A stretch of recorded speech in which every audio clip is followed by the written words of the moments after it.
Sinungaling ka! Nandoon mismo sa locker ng paghahatid. Ikaw mismo ang naglagay dyan. Ang istante ng paghahatid ay para sa lahat. Nag-iiwan lang ako ng mga hindi gustong basura doon sandali. Anong masama doon? Ikaw! Basta! At ikaw, Binibining Reyes, ang mahal na anak ng pinakamayamang tao. Bakit mo naman kakainin ang basura ng iba? Dahil nakarating na tayo sa ganito kalayo? Hayaan ninyong ipakita ko sa lahat kung ano talaga si Binibining Reyes sa totoo lang.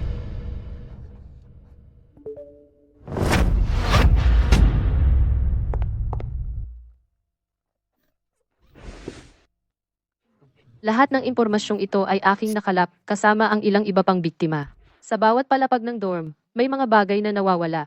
Mula sa mamahaling designer bag hanggang sa isang bote ng shower gel, si Binibining Reyes kinukuha lahat. Hindi naman sa wala siyang pambili. Masama lang talaga siya. Natutuwa siya sa kasiyahan ng pananamantala sa iba. Ito'y kleptomania.